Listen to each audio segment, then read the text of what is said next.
ขอความสุขสวัสดีความสว่างไสวัยแห่งพระสัทธรรมจงบังเกิดมีแด่ญาติธรรมผู้สนใจใกล้ในพระสัทธรรม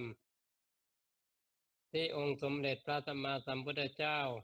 ทรงตรัสรู้และทรงประกาศแก่เวนยสัตว์จงบังเกิดมีในขันธสันดานของญาติธรรมทุกท่านวันนี้ก็ธรรมะที่จะแบ่งปัน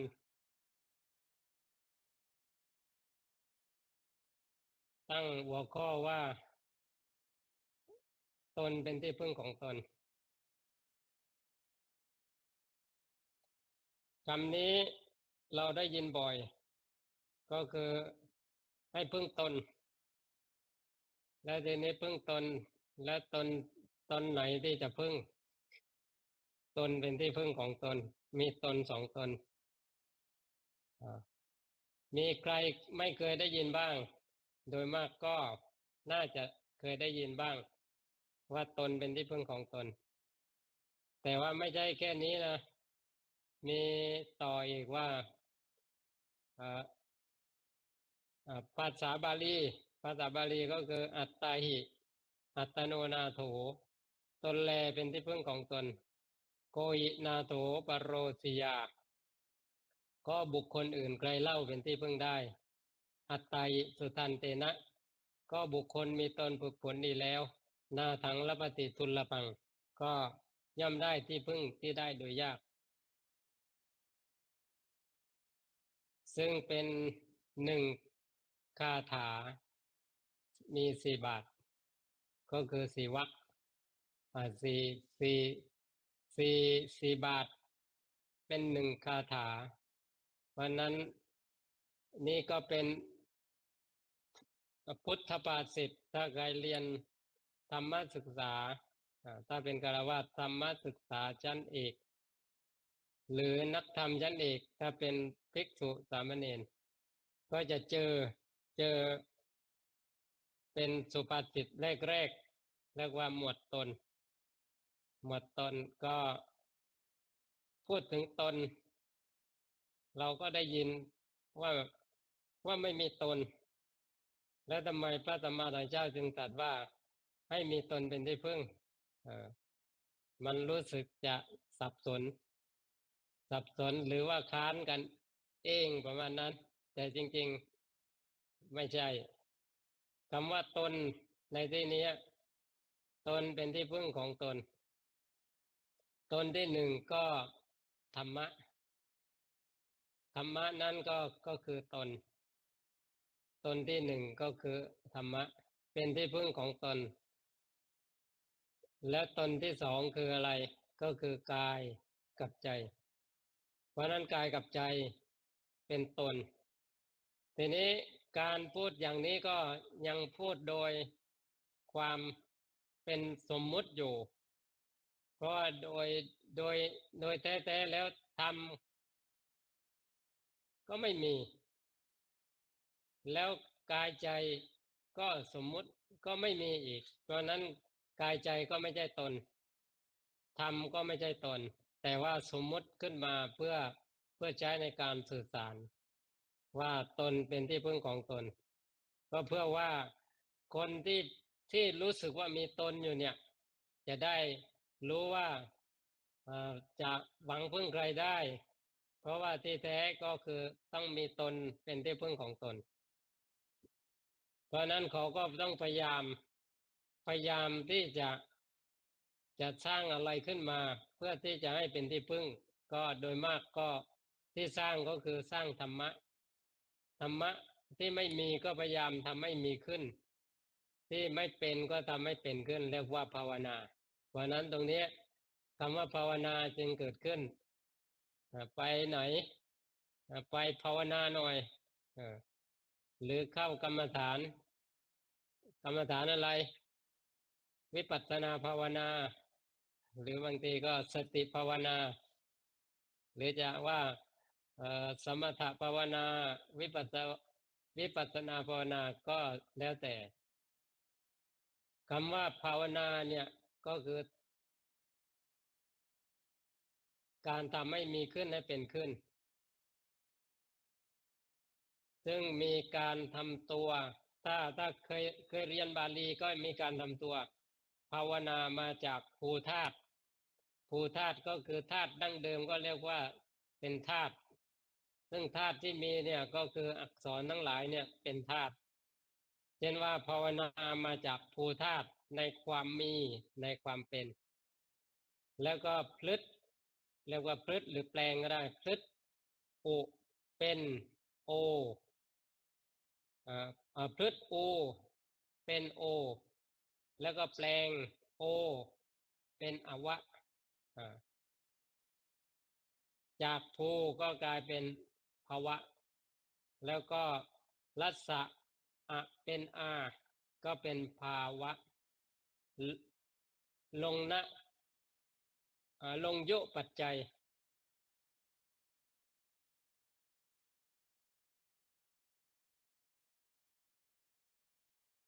ลงจำไม่แม่นแล้วนะล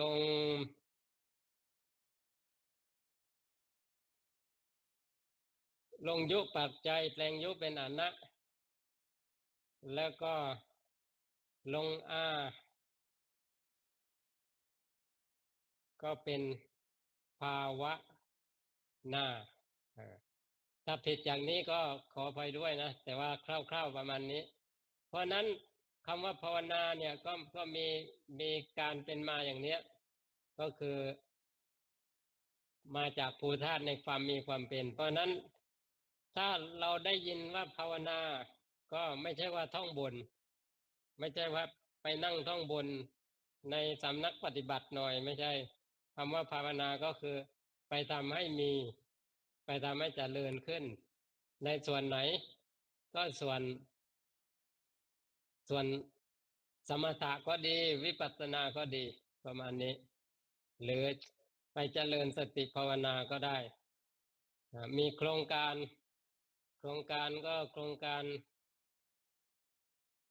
เจริญวิปัสสนาภาวนาก็มีหลายท่านก็สมัครเข้าคอร์สปฏิบัติกันเพราะนั้นคำนี้เราก็คุ้นเคยได้ยินบ่อยคำว่าภาวนาคือการทำให้มีขึ้นให้เป็นขึ้นเช่นว่าสติไม่มีก็ทำให้มีขึ้นสมาธิไม่มีก็ทำให้มีขึ้นปัญญาไม่มีก็ทำให้มีขึ้น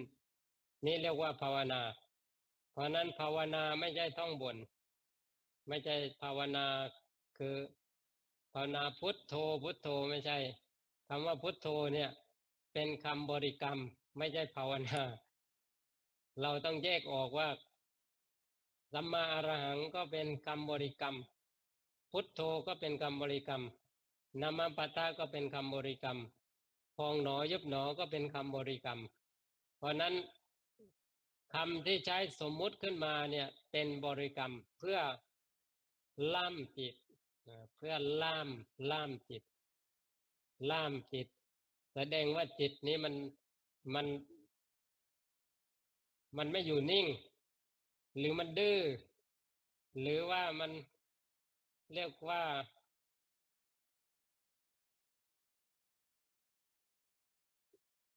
คือท่านเปรียบว่าจิตนี้เหมือนกับลิงนี้ไม่อยู่นิ่งก็คือเดี๋ยวอยู่ตรงนั้นเดี๋ยวโผล่ไปตรงโน้นอยู่ต้นไม้นี้กระโจนไปต้นไม้โน้นเรียกว่าไม่อยู่นิ่งเลยทีนี้ทำอย่างไรให้ลิงอยู่นิ่งก็ต้องหาเชือกมาล่ามลิงเชือกที่ว่านี้คืออะไรก็คือสติลิงที่ว่านี้ก็คือจิตเพราะนั้นจะเปรียบจิตนี้เหมือนลิงก็ได้จะเปรียบจิตนี้เหมือนลูกวัวก็ได้เพราะลูกวัวก็ไม่อยู่นิ่งเหมือนกันมันกลับมาที่แม่ตอนที่หิวเท่านั้นถ้าไม่หิวแล้วมันก็ไปทั่วเหมือนกันเพราะนั้นจะให้ลูกวัวอยู่ก็ต้องมีเชือกล่ามลูกวัวทีนี้หนึ่ง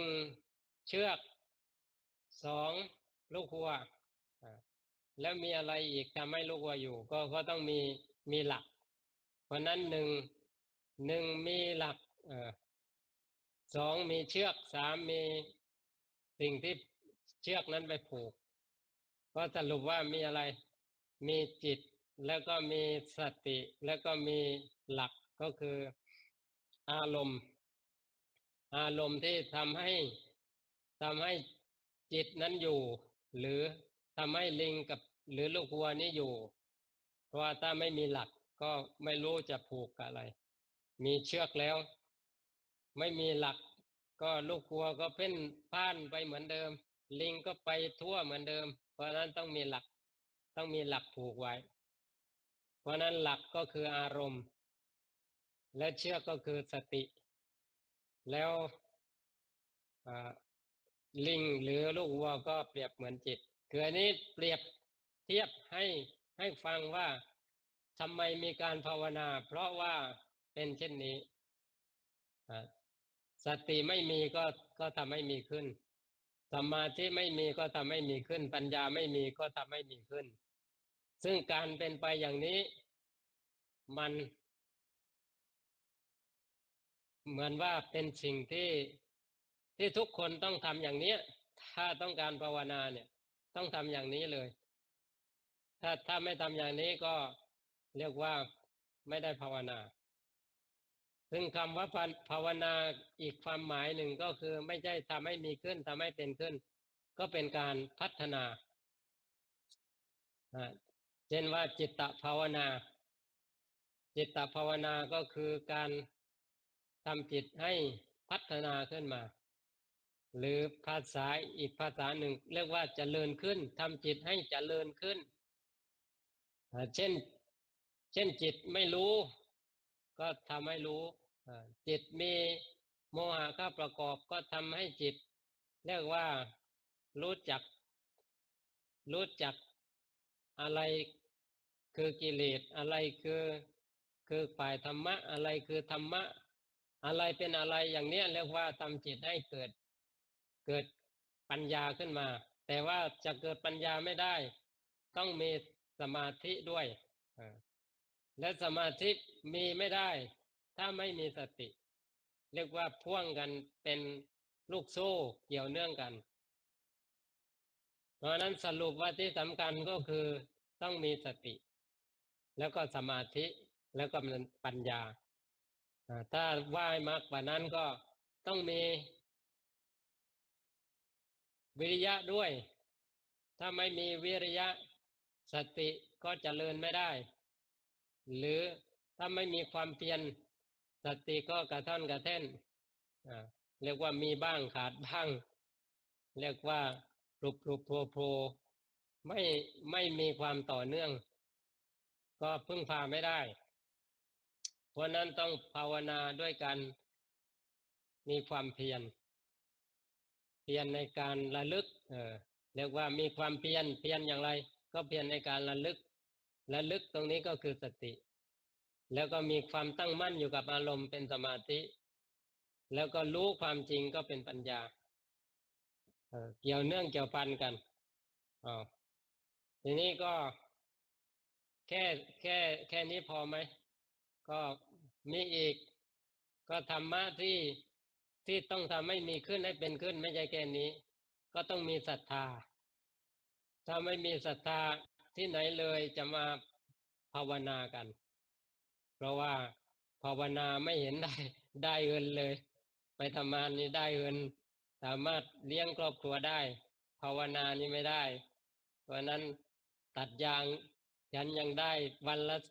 100200300หรือวันละ1,000หรือมากกว่านั้นแต่ภาวนาไม่เห็นเลยไม่เห็นได้เงิน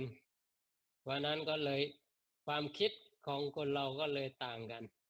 คนที่ภาวนาก็ต้องมีศรัทธาถ้าไม่มีศรัทธาก็ไม่อาจที่จะทำได้คืออยู่บ้านนอนตื่นสายก็ไม่มีใครว่าแต่มาอยู่สำนักปฏิบัติก็ตื่นอย่างน้อยก็ตี 4ตี 4นี่อย่างน้อยแล้วนะถ้าอย่างมากก็ตี 2 ตื่นตี 2ตี 3ก็นอนไม่ต้องเยอะประมาณ3-4 ชั่วโมงหรือมากกว่านั้นนิดหน่อยแต่ไม่ควรมากไปแล้วก็เรียกว่ามีเวลาในการภาวนาน้อยลงนอนจะมากกว่านอน6 ชั่วโมง8 ชั่วโมงก็อยู่ที่บ้านแต่เมื่ออยู่ที่สำนักปฏิบัติก็ต้องเรียกว่ารักษากฎระเบียบก็คือจาก6 ถึง 8 ชั่วโมงกลายเป็นว่า4 ถึง 6หรือว่า4 ถึง 5 ชั่วโมงและเวลาที่เหลือก็เป็นเวลาในการตื่นรู้อยู่กับปัจจุบันอารมณ์สิ่งเหล่านี้ต้องเกี่ยวพันกันถ้าไม่มีศรัทธาความเชื่อในพระธรรมคำสอนการเชื่อในการตรัสรู้ของพระสัมมาสัมพุทธเจ้าตถาคตโพธิสัตธาก็คือการเชื่อในการตรัสรู้ของพระบรมศาสดาเชื่อในพระธรรมที่ทรงตรัสรู้เชื่อในพระสงฆ์ที่มีผู้ปฏิบัติดีปฏิบัติชอบเพราะนั้นในส่วนเหล่านี้เรียกว่าความเชื่อแต่ความเชื่อที่แท้ก็คือเชื่อมั่นว่าตนเองสามารถพัฒนาได้ไปสู่เป้าหมายคือความหลุดพ้นได้นี้เรียกว่าเชื่อนี้ก็มีพลังทำให้สามารถที่จะมีความเพียรได้เพราะนั้นเชื่อมั่นก็เป็นองค์ธรรมวันนี้ไม่รู้พูดเรื่องอะไรนะฟังไปเรื่อยๆก็แล้วกันก็พูดถึงศรัทธาวิริยะสติสมาธิปัญญาเนี่ยเป็นอินทรีย์ก็คือความเป็นใหญ่ของธรรมซึ่งความเป็นใหญ่ของธรรมเนี่ยก็ศรัทธาเป็นใหญ่ในความเชื่อวิริยะเป็นใหญ่ในความเพียรบากบั่นสติเป็นใหญ่ในการระลึกสมาธิเป็นใหญ่ในความตั้งมั่นจดจ่ออยู่กับอารมณ์ปัญญาเป็นใหญ่ในการรู้เห็นตามความเป็นจริงทีนี้ถ้าพัฒนาในส่วนความใหญ่ในธรรมทั้ง 5เมื่อมีกำลังเรียกว่ามีพละมีกำลังเรียกว่าคือไม่ต้องเขี่ยวเข็นอะไรแล้วนะถ้ามีศรัทธาที่มีพลังแล้วก็เรียกว่าตื่นก็ตื่นเองไม่ต้องคอยจำจี้จำใจเรียกว่าตื่นเองคืออันนี้นักปฏิบัติถ้ามีศรัทธาที่เป็นพละแล้วก็เรียกว่าอาจารย์ไม่เหนื่อยนะอาจารย์ไม่ต้องเขี่ยวเข็นไม่ต้องคอยขู่คอยปลอบคือเขาเรียกว่ายินดีในการทำเรียกว่าหามรุ่งหามค่ำก็ได้บางท่านก็ยอมอดนอนผ่อนอาหารอันนี้เรียกว่ามีศรัทธาที่มีกำลังจึงมีความเพียรบากบั่นไม่ท้อถอยที่เป็นกำลังมีสติเป็นพลังมีสมาธิเป็นกำลังมีปัญญาเป็นพลังเป็นกำลังเพราะนั้นจากอินทรีย์5ก็กลายเป็นพละ5ด้วยองค์ธรรมเหมือนกันแต่เปลี่ยนคุณสมบัติจากความเป็นใหญ่ในธรรมก็กลายเป็นใหญ่เป็นใหญ่ก็กลายเป็นเรียกว่าเป็นกำลังหรือเป็นพลังที่ว่าเป็นอย่างนี้ได้ก็เพราะอะไรก็เพราะว่าอย่างมีศรัทธาเนี่ยก็ได้ยินมาว่าพระพุทธเจ้าทรงตรัสรู้ถูกต้องด้วยพระองค์เองได้ยินมาอย่างนี้นะแล้วพระธรรมที่ทรงตรัสรู้ก็เป็นพระธรรมจริงพระธรรมแท้เรียกว่าไม่ใช่เรื่องอุปโลกขึ้นมามีจริงพระสงฆ์ผู้ปฏิบัติดีปฏิบัติชอบที่ตรัสรู้ตามพระบรมศาสดาก็มีเพราะนั้นเชื่อมั่นอย่างนี้ก็เรียกว่ายังเชื่อข้างนอก เรียกว่าเชื่อคนอื่นปาลโตโกสะเชื่อในเสียงข้างนอกแต่เชื่อก็เชื่อแต่ว่าก็ก็ยังมีเรียกว่าเมื่อมีความเชื่อแล้วก็ไม่ได้เชื่อเฉยๆก็ลงแรงในการดำเนินลงแรงในการดำเนินตรงนี้ก็เรียกว่าวิริยะเชื่อว่าเป้าหมายมีอยู่สมมติยังไม่เห็นเป้าหมายเลยแต่ว่าเชื่อมั่นว่าเป้าหมายนี่มีอยู่เป้าหมายที่ว่าเนี่ยคือถ้าในฐานะเราจะพุทธก็คือเป้าหมายก็คือความหลุดพ้น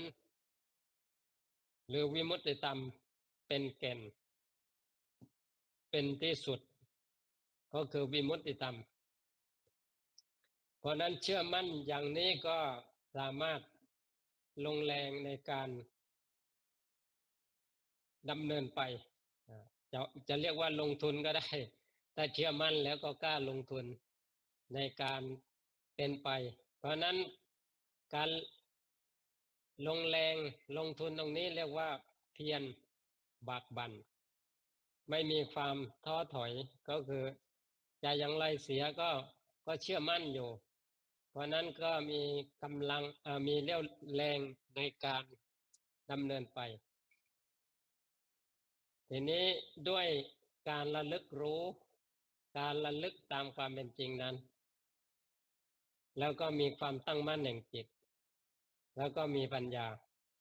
ซึ่งการทำเหล่านี้ก็ยังผลให้เกิดเห็นตามความเป็นจริงเพราะว่าเริ่มต้นก็คือรู้ได้ยินมาแต่พอเดินเครื่องมาถึงปัญญาไม่ใช่รู้ที่ได้ยินมาแล้วนะได้ยินมาก็ส่วนหนึ่งแต่ตอนนี้มันไม่ใช่แค่ได้ยินแล้วมันสัมผัสกับสิ่งนั้นจริงๆเรียกว่าธรรมที่พระเจ้าทรงตรัสรู้เป็นของจริงโอ้มันจริงนะตอนนี้สัมผัสกับธรรมนั้นเพราะนั้นการสัมผัสกับธรรมนั้นโดยภาวนามยปัญญาหรือปัญญาที่ประจักษ์ชัดปัญญาที่มีขึ้นเป็นขึ้นเนี่ยภาวนามยปัญญาเนี่ยปัญญาที่มีขึ้นสำเร็จขึ้นด้วยการทำให้มีขึ้นเนี่ยก็คือยังผลให้เกิดการเห็นอย่างท่องแท้เพราะนั้นรู้เห็นอย่างท่องแท้ตรงนี้ยังผลให้เกิดกำลังใจมันเพิ่มขึ้นจากศรัทธาที่เป็นใหญ่กลายเป็นศรัทธาที่มีพลังเรียกว่าจากอินทรีย์ห้าก็กลายเป็นพละห้าเป็นความเชื่อที่มีพลังทรงพลังมีวิริยะที่ทรงพลังมีสติที่ทรงพลังมีสมาธิที่ทรงพลังมีปัญญาที่ทรงพลังพร้อมเดินเครื่องที่จะไปสู่การรู้แจ้งซึ่งองค์ของการรู้แจ้งก็เรียกว่าโพชฌงค์โพชฌงค์องค์ของการตรัสรู้ซึ่งมี7ประการมีสติสัมโพชฌงค์วิริยะธรรมวิจยะสัมโพชฌงค์วิริยะสัมโพชฌงค์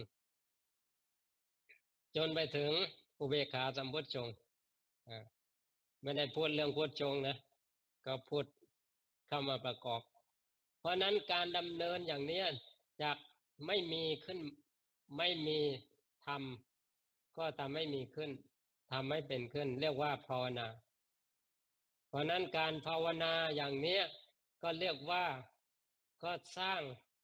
ธรรมขึ้นมาจากไม่มีก็ทำให้มีขึ้นเพราะนั้นธรรมที่ว่าก็คือตนเนี่ยสร้างตนก็คือธรรมะเพื่อให้เป็นที่พึ่งของตนก็คือกายใจเพราะนั้นอัตตาหิอัตโนนาโถตนแลเป็นที่พึ่งของตนก็คือไม่ใช่ว่ามีตัวตนจริงๆไม่ใช่มีอัตตาจริงๆคำว่าอัตตาในที่นี้หมายถึงเป็นธรรมชาติที่เรียกว่าธรรมะกับธรรมชาติที่เรียกว่ากายใจเพราะนั้นธรรมชาติที่เป็นธรรมะเป็นที่พึ่งของกายใจถ้าถ้าถ้าถ้าสรุปอย่างนี้ก็คือคำว่าตนในความหมายของพระสัมมาสัมพุทธเจ้าก็คืออย่างนี้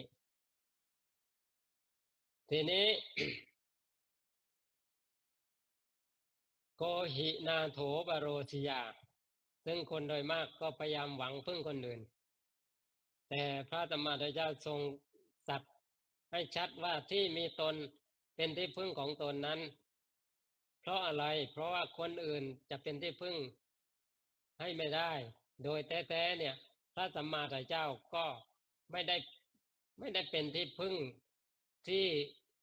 เรียกว่าสามารถไปสู่ความหลุดพ้นได้โดยที่สุดเพราะโดยที่สุดแล้วบุคคลนั้นเป็นผู้เดินเครื่องเอง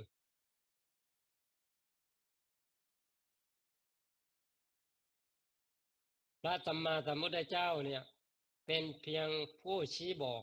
พระธรรมเป็นแผนที่พระสงฆ์เป็นผู้ยืนยันในความเป็นจริงที่ทรงประกาศนั้นเพราะฉะนั้นบุคคลที่เชื่อมั่นอย่างนี้ก็คือยอมที่จะฝึกฝนตนเองเพราะว่าเชื่อแล้วว่าพระสงฆ์ผู้ปฏิบัติดีปฏิบัติชอบที่สามารถไปสู่เป้าหมายคือความหลุดพ้นนั้นหรือวิมุตติธรรมนั้นก็ด้วยการลงแรงในการดำเนินไปเพราะนั้นโกหินาโถปโลชยาใครเล่าเป็นที่พึ่งได้ก็อัตตาหิสุทันเตนะก็บุคคลมีตนฝึกฝนดีแล้วย่อมได้ที่พึ่งที่ได้โดยยากซึ่งการที่จะได้ที่พึ่งที่ได้โดยยากก็มาจากการที่เรียกว่านำธรรมของพระสัมมาสัมพุทธเจ้ามาดำเนินทำให้มีขึ้นทำให้เป็นขึ้นนั่นเอง